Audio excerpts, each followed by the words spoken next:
P star contains one more point than P. Now, P star is one of the refinement partition of P. So, P star contains finitely many more points than P.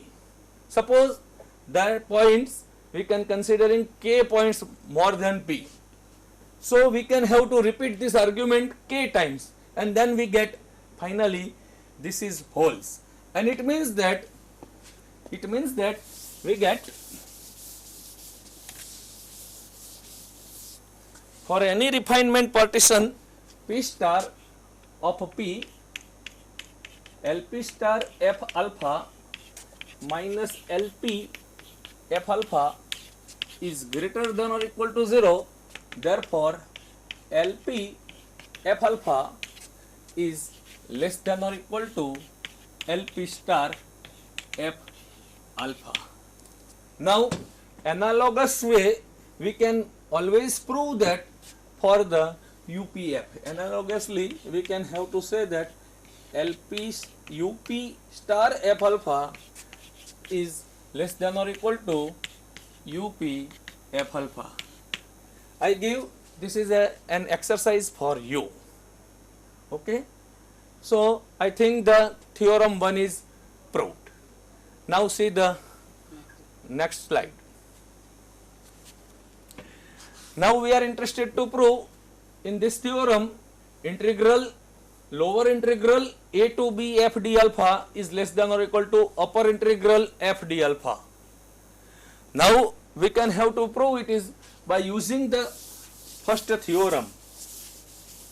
I have to prove that one by using the above theorem.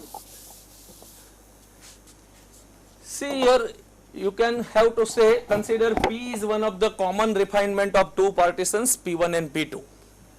So, by definition or by theorem 1, we always say that LP1 F alpha is less than or equal to LP F alpha, because of P is one of the common refinement of partitions P1 and P2. So, we can always write down this one by using the theorem 1, and we know that LP F alpha is less than or equal to UP F alpha, and again we can using the theorem 1, this is not star, we carefully see that it is your P.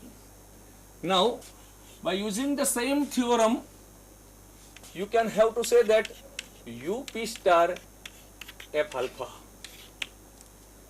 Now, so here P2, because of P2, the P is a refinement of P2, so we can have to consider in this one. It means that what is we proved that LP1 F alpha is less than or equal to UP2 F alpha for any two partitions P1 and P2 of closed interval AB.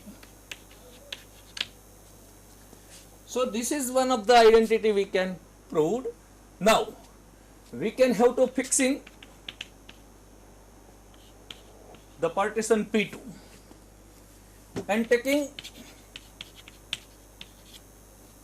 the supremum over all partitions P1. In the above inequality, we get supremum of LP1 F alpha, P1 is a arbitrary partitions, is less than or equal to UP2 F alpha. Because of we can have to considering this is one of the set, then for this set this is one of the upper bound, and we can have to taking that is the supremum, so greatest upper bound is always less than or equal to this one. That is we can have to say that. But what is this one?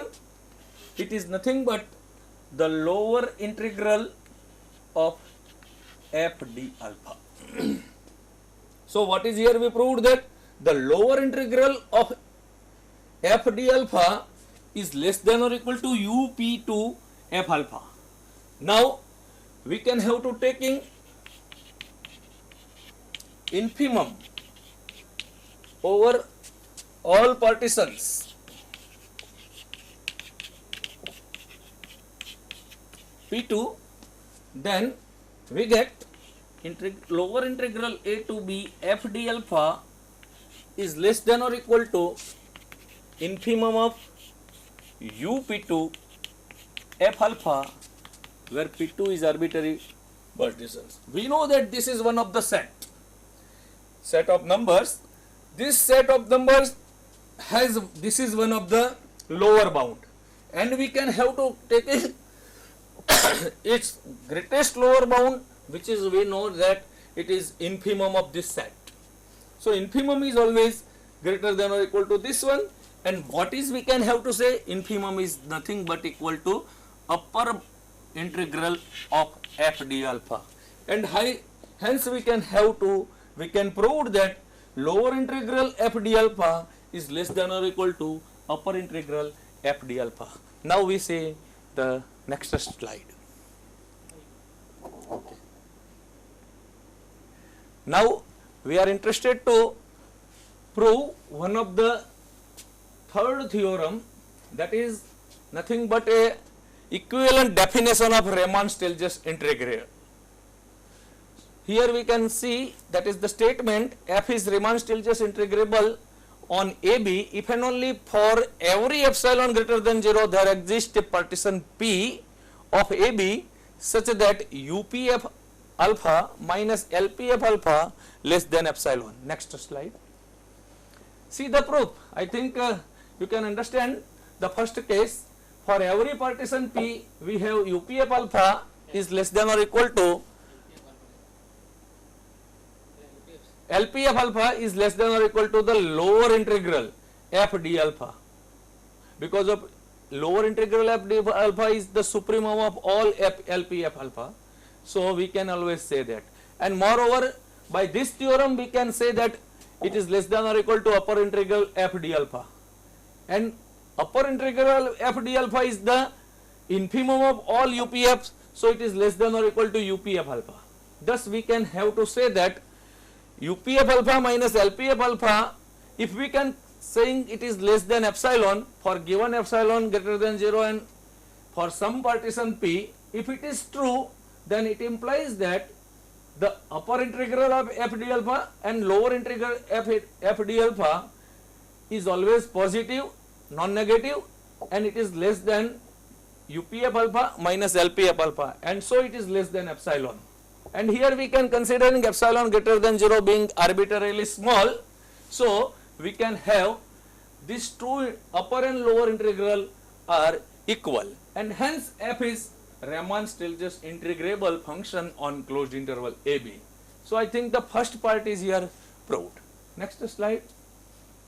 Now we conversely suppose that f is Riemann-Stieltjes integrable on AB, and we considering epsilon greater than 0 be given, then we can have to say by definition, I have to see what is here we can have to say. See the slide. You know that the definition of upper integral is nothing but equal to, see here, upper integral f d alpha, it is nothing but equal to the infimum of all UPF alpha. P is any partition, we can have to say it is P1, and or partitions P. Then what is we can have to say, because of it is infimum of this one, so if we can have to see the slide please.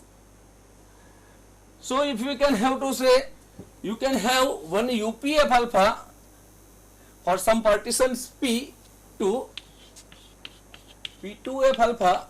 If we have one of the partitions P2F alpha, partitions P2, then UPF alpha minus this upper integral f d alpha, the difference is less than epsilon by 2. It means that if we can have to reduce one of the epsilon by 2 value from sum of the UPF alpha, then it is always less than the upper integral, and so we can have to say that this difference is less than epsilon by 2. Similar way, we can have to say lower integral f d alpha, it is equal to the supremum. By definition of the supremum, we always see that lower integral f d alpha minus LP1 f alpha is less than epsilon by 2. So by definition of infimum we get this one, and by definition of supremum we get this one for given arbitrary epsilon greater than 0. Now we can have to see the proof in the slide. Slide માં આપણે જોઈશું proof શું છે. See here, we can have to choose such types of partitions P1 and P2 such that it satisfies these two types of properties UP2F alpha minus lower integral, but we cannot considering it is a, see the previous slide, because of f is Riemann-Stieltjes integrable function is given, then upper and lower integral have both are the same value, both have the same value, and we can have to consider it is a integral a to b f d alpha. So UP2F alpha minus integral f d alpha is less than epsilon by 2. Similar way, this one is considered. If we can have to say P is the common refinement of P1 and P2, then the next slide, then by using the first theorem, UPF alpha is less than or equal to UP2F alpha, and using this identity we can have to say that integral a to b f d alpha plus epsilon by 2, but integral f d alpha is less than LP1 f alpha plus epsilon by 2, plus epsilon by 2 it is remaining, so we write down it is there, and so we can have to say that this is LPF alpha, because of we can have to say that P is the refinement of P1, so we can have to say that LP1F alpha is less than or equal to LPF alpha. So LPF alpha plus epsilon. So what is we get? UPF alpha minus LPF alpha is less than epsilon for this partitions B. And so the theorem is proved. Now we can go the next theorem. If we can have to say that the UPF alpha minus LPF alpha is less than epsilon holes for some partition P and for some epsilon greater than 0, then if we can considering Q is arbitrary refinement, which is a refinement partition of P, then by using one first theorem it is easy to see that UQF alpha minus LQF alpha is less than or equal to UPF alpha minus LPF alpha, and so it is less than epsilon. So this condition is satisfied for every refinement partitions Q of P. Next, so no proof is required. If UPF alpha minus LPF alpha is less than epsilon holes for some partitions P, we can considering such types of partitions and for some epsilon greater than 0, and if we can have to consider it SI and TI be 2 points in the ith interval xi minus 1 and xi, then we can have to see the summation f of SI minus f of TI multiplying that absolute value multiplying delta alpha is less than epsilon. We can see its proof here. And the third statement is f is Riemann-Stieltjes integrable in AB and the hypothesis of two holes, then we can have to see this identity inequality in equation we are interested to prove. By the first theorem, the first statement is it is easy to prove. I can first describe it is, and now under the assumptions made in the two, both f of SI and f of TI lie in the closed interval Mi and capital Mi, so their absolute value is less than or equal to capital Mi minus Mi, and therefore the summation I running 1 to n absolute value of f of SI minus f of TI multiplying delta alpha I is always less than or equal to summation I running 1 to n mi minus mi multiplying delta alpha I, it is nothing but equal to UPF alpha minus LPF alpha, and so it is less than epsilon, and the second result is proved. Next,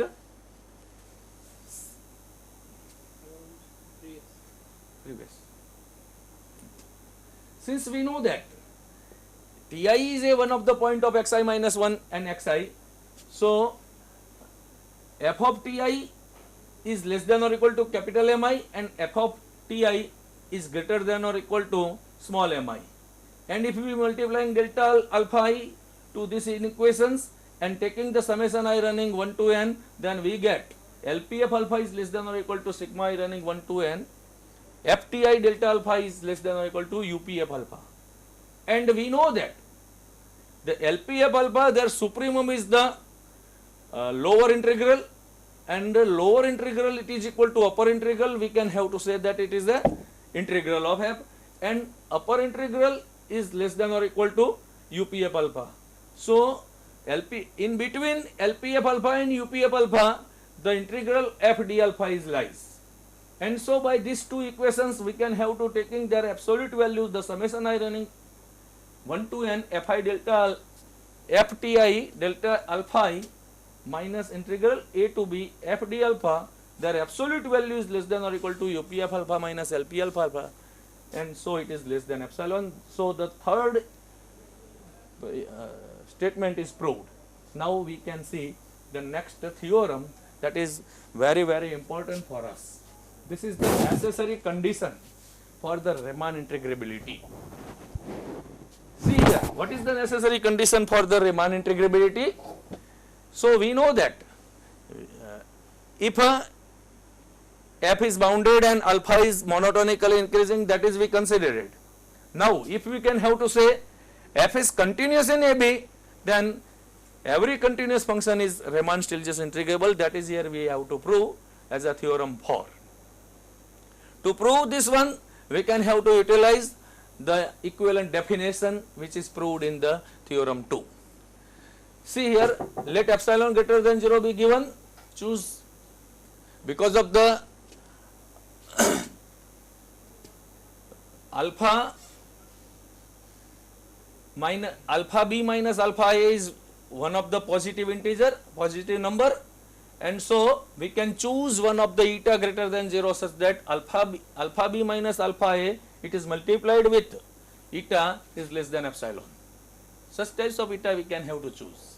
Since f is continuous on closed interval AB, and closed interval AB is a compact set, every continuous function on a compact set is uniformly continuous, so f is uniformly continuous in AB. So for this eta greater than 0, there exists a delta greater than 0 such that for all x and t is in closed interval AB with its absolute, the difference of x minus t is less than delta, implies that the difference of fx minus ft is less than eta.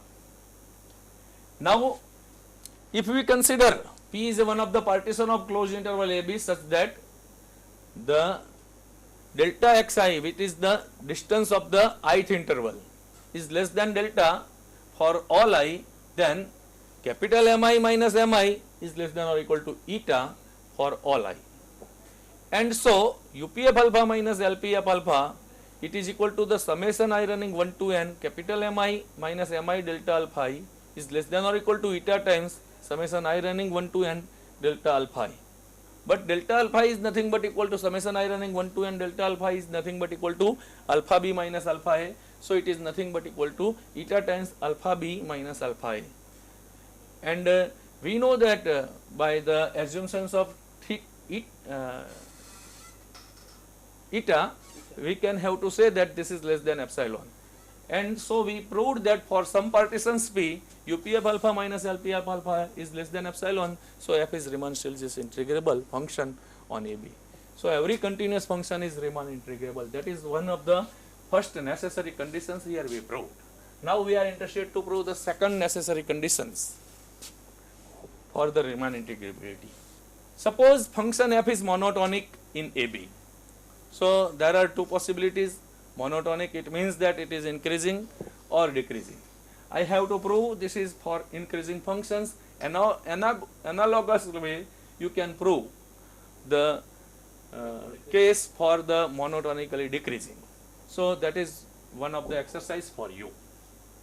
If we can consider that f is a monotonically increasing function in AB and alpha is continuous on AB. So one condition is added here, monotonically increasing for f and alpha is continuous on AB.